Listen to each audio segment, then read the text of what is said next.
How's it going, everyone? K-Steel here, and welcome to another episode of Beta Quest.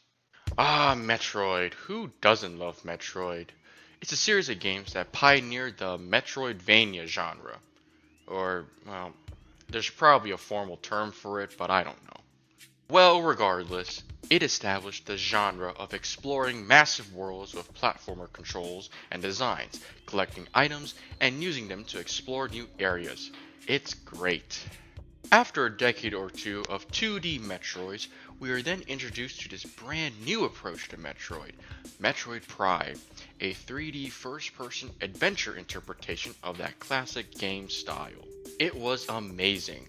I remember playing Metroid Prime a lot when I was younger, and despite never knowing where to go or knowing how to solve certain puzzles, I always enjoyed playing that game. But little did I know that Metroid Prime had such a tumultuous development, a slow development, lots of cryptic advice, changes in perspectives, lots of beta things, and even, oh my goodness, a scandal? Let's get into it today as we celebrate the upcoming arrival of the new Metroid Dread, which I am definitely looking forward to. Let's talk about the beta and development of Metroid Prime. In the late 1990s, there were intentions of developing a Metroid game for the Nintendo 64 or its add-on, the 64-disc drive. Considering that Mario, Zelda, and even Excitebike were already converted into 3D, why not Metroid? Seems like an obvious choice. However, these plans never came into fruition due to difficulties figuring out how to transfer the Metroid formula into 3D, and were afraid to do anything that could be seen as inferior to the critical darling that was Super Metroid on the Super Nintendo. Miyamoto stated that Nintendo could not come up with any concrete ideas for an N64 Metroid title, and Yoshio Sakamoto felt that the N64's controller was just not suitable for such a game project. There were attempts to try and get other studios to make the Nintendo 64 Metroid game as well, but these failed as every studio felt that they could not live up to the success of Super Metroid. It's pretty unfortunate that we never really got an N64 Metroid game, since it would have been pretty cool to see how such a game would have looked like and played like. Sure, it would have been really hard to follow up after Super Metroid, but it's worth a shot. But, oh well, we never got a Metroid 64, but this does not mean that a 3D Metroid was forever out of the picture. The year is 1998, and in comes Jeff Spangenberg, a developer who was just let go from his own studio, Iguana Entertainment, owned by Acclaim. Intending to remain in the gaming industry, he uses his funds acquired from several previous ventures to launch the brand's spangin' new retro studios. That sounded wrong, I'm sorry about that. Soon after, he managed to form a partnership with Nintendo of America, who wanted to see similar types of games that Spangenberg was a part of during his days at Iguana Entertainment. With a new giant building in Austin, Texas being acquired around this time, and a team of 25 employees, some of whom were taken from Acclaim itself, the studio got to work on several new projects simultaneously, not really the best idea, in the hopes that Nintendo would approve of them. These projects include NFL Retro Football, a football simulator, Thunder Rally, a vehicle combat simulator, Raven Blade, a fantasy action RPG, and an untitled action-adventure game about 3 women fighting insectoids. All of these projects, save for the last one, for somewhat obvious reasons I'll get into in a bit, will be discussed in other Beta Quest episodes, by the way. However, despite a seemingly optimistic start and the company growing to 150 and then 200 employees, the early days at Retro were chaotic. Such chaos included the studio initially having no development kits for Nintendo's upcoming system, the GameCube, and then getting one development kit which everyone had to share, no one really knowing what to do with any project, and Nintendo complaining about the lack of progress and quality of each project. And worst of all, Jeff Spangenberg wasn't really active in the company, despite being a founder and leader of the company. More interested in buying cars, partying with people, and quickly spending that Nintendo money rather than helping the company develop the 4 games intended for the upcoming GameCube. This chaos happened for 2 years, from 1998 to 2000, with practically little to no progress being made on the 4 games, and still little to no resources on making those games, which also had to be launch titles for the GameCube coming out in November 2001. Just fun fact, of course. It is said by a developer that at this time in 2000, no one really had anything. No PC graphics engine, world editors, development tools, or anything really. And no one really knew what to do, as everyone was just aimless, which must have been like highly embarrassing and nightmare inducing because you lost all this time because no one really knew what they were doing, and these games had to come out like next year, that's just terrible. At that point, Nintendo decided that enough was enough and sent some of the higher-ups from Nintendo of Japan, including Shigeru Miyamoto, to see what in the universe was going on with Retro Studios. Obviously, they were so pleased with the situation and rewarded Jeff Spangenberg for his behavior. Of course not, what do you think happened here? Nintendo was not amused, pretty much chewing out the higher-ups for wasting all of their time and money for projects that still look like basic tech demos, with the only game that looked like an actual game being Raven Blade, the action RPG, though even that wasn't very far into development. Despite all of this, however, Nintendo was most impressed with the action-adventure game, where the sci-fi and insectoid themes made them think they can be the ones to bring Metroid into the next generation. On top of that, the action-adventure game already had a functioning and impressive engine that could be used for this new project. Following this meeting, Retro Studios were given the Metroid license and all of their other projects were one by one scrapped to focus exclusively on the new Metroid, which would be built off of the action-adventure engine, but Nintendo would also monitor the company to ensure that the Metroid game would come out, of course. And this is where we get into the scandal. It's kind of a minor one, but it's still pretty bad. Around this time, Jeff Spangenberg was ultimately let go, with his shares bought out by Nintendo for $1 million, and then turning them into a first-party company. This is due to Jeff's destructively minimal involvement in the company and the incident, where it was revealed that he was hosting an X-rated site on the company-owned servers, paid for by Nintendo, made worse by the fact that he did all this during work hours. The site, Sinful Summers I believe, showcased pictures that were time-stamped during company hours, which Nintendo was most certainly just a little bit upset about that. And the fact that he was doing this with company servers paid for by Nintendo, but yeah, that was pretty bad. So he was let go, and his story ultimately continues into another project, the Guy game, which would be another can of worms on its own right and would be a topic for another day. But afterwards, after the Guy game, he ultimately just drops off the face of the earth and is never heard from again. As far as I'm concerned, no one really knows where he went. But yeah, Jeff's gone, Nintendo takes over, and now we hit the proper era of Metroid Prime's development.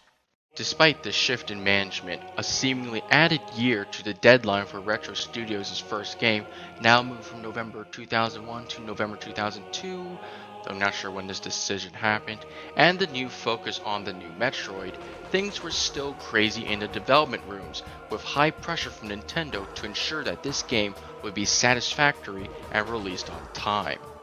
It should also be mentioned that Nintendo was now very involved in the development, with Miyamoto active in developing the mechanics and Yoshio Sakamoto helping to write the story.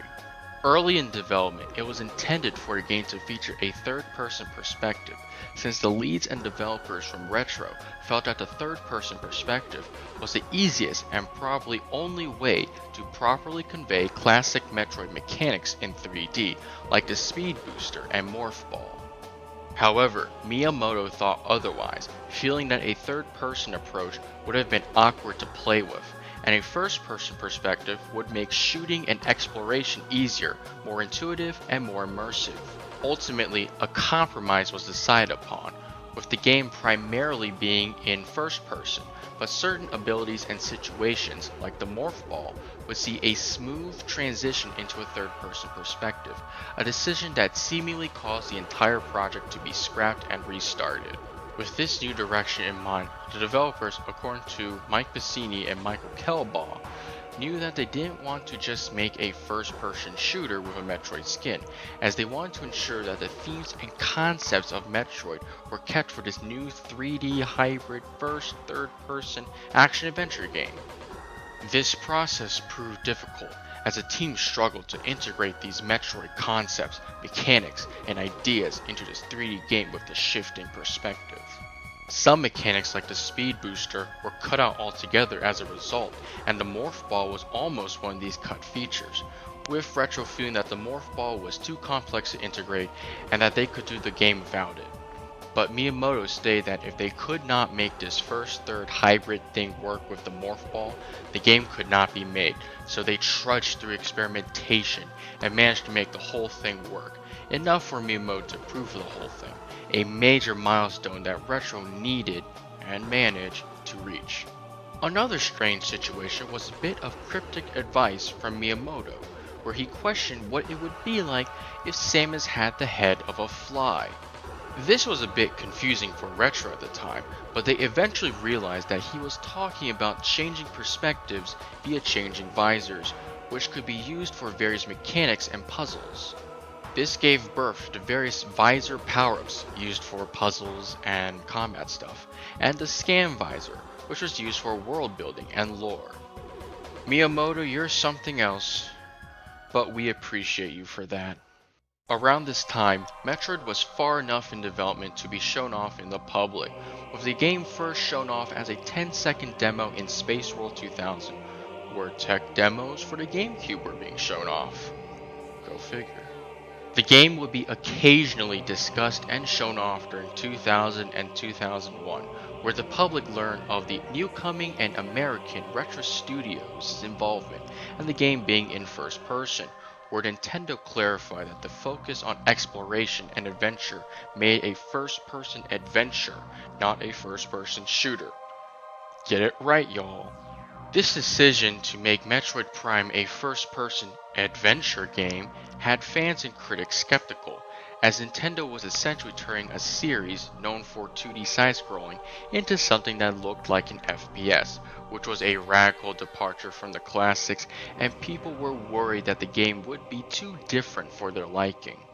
It is likely that Nintendo saw the skepticism and commissioned another 2D Metroid, Metroid Fusion on GBA, with additional game connectivity to Metroid Prime via the GBA link cable, to cushion any possible blow to the series that could be caused by fans rejecting Metroid Prime. Yes, connectivity is how I'm going to pronounce it, you flipper snappers. Outside of this, looking at the trailers, we can see some noticeable differences between them and the final version of the game. One interesting thing is the design of Samus's Varia suit, which appeared to be in the style of Super Metroid than the clean, sleek, and polished look we all know today, which was done by artist Gene Kohler, by the way. The final one, not the beta one. This beta suit design came with this different looking gun, which appeared smaller, more silver colored, and simpler compared to the more complex and greener one we got in the final version. Admittedly, I much prefer the final one, but this beta one isn't too bad. Aside from the suit designs, the trailers don't seem to show any major differences aside from a slightly different HUD design and what I believe are different layouts of the world, but I'm not too sure. But now we hit the final stretch, which was still not easy. Again, Metroid Prime needs to be launched in November of 2002, lest Retro feel the fiery wrath of Nintendo. The last 9 months of Metroid Prime's development proved strenuous for Retro Studios, with Retro admitting to working 80 to 100 crunch time hours per week in order to meet this intense deadline. Despite this obvious ultra-extended development hours and hard work, various features and concepts were removed for time restraints and/or technical difficulties, such as the unfortunate removal of the classic Kraid monster, who was already fully modeled and skinned to be a boss. Alongside that, various boss arenas were changed or moved around for the aforementioned reasons, such as Thardis originally being fought in a lava arena before being changed to make things easier and less time consuming. That was due to technical difficulties related to the original lava arena. One can also find other unused features, such as the Spring Ball ability, which was later re-implemented in the trilogy and new play control versions of the game, and this unused design for the Phazon suit plus related Morph Ball. It is also believed that the Fusion Prime connectivity was planned to have been a lot more massive, as some bosses that were present in Fusion were seemingly conceptualized for Prime as well as a possible ability to download Super Metroid, features I wish were included in the final game, as that would have been amazing. It was also mentioned that multiplayer functionalities with 4 players were also intended for Metroid Prime, but were also cut for time restraints. This grueling period of crunch time and sort of rushing to get the game out for November 2002 was thankfully resolved for the game being complete on time. To which, it was a success! Despite the development difficulties and high skepticism from fans and critics, Metroid Prime wound up becoming a financial and critical success, with high sales figures and critical scores, as well as hitting best of all time charts across the board and becoming a classic among the gaming industry. Following the completion of Metroid Prime, the developers decided to take a well-earned vacation, where Metroid Prime was pretty much out of their minds. However, Metroid Prime would ultimately return to their minds when a sequel was commissioned by Nintendo, which became Metroid Prime 2 Echoes. Echoes would manage to recycle some cut ideas from Metroid Prime 1, such as the aforementioned multiplayer, a feature that would find itself pretty much becoming a mainstay for retro-related Metroid titles. And as they say, the rest was history. Retro Studios ultimately became a well-respected studio in the gaming industry and has been a faithful companion to Nintendo for gaming projects, managing to not only revitalize Metroid, but also getting involved with Donkey Kong Country, assist with the Mario Kart franchise, and even made an attempt to develop a Zelda spin-off, which will be a subject for another day.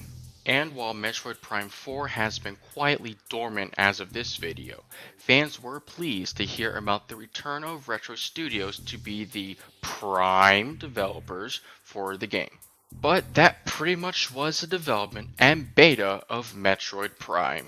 The development process of Metroid Prime is a crazy story, and it's a miracle we managed to even get a game like this, especially one that was good despite all of that.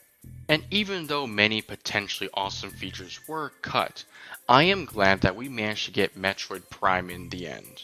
It's such an awesome game and helped kickstart one of the best studios in the gaming industry, and I'm looking forward to whatever project comes next. Here's to a bright and promising future for an already bright and promising studio. Until next time, this has been K Steel with Beta Quest signing out. I'll see you all later. This was a Kobalt Steel video by MS Bernie. Like, comment, and subscribe if you liked what you saw. Until next time, see you all later.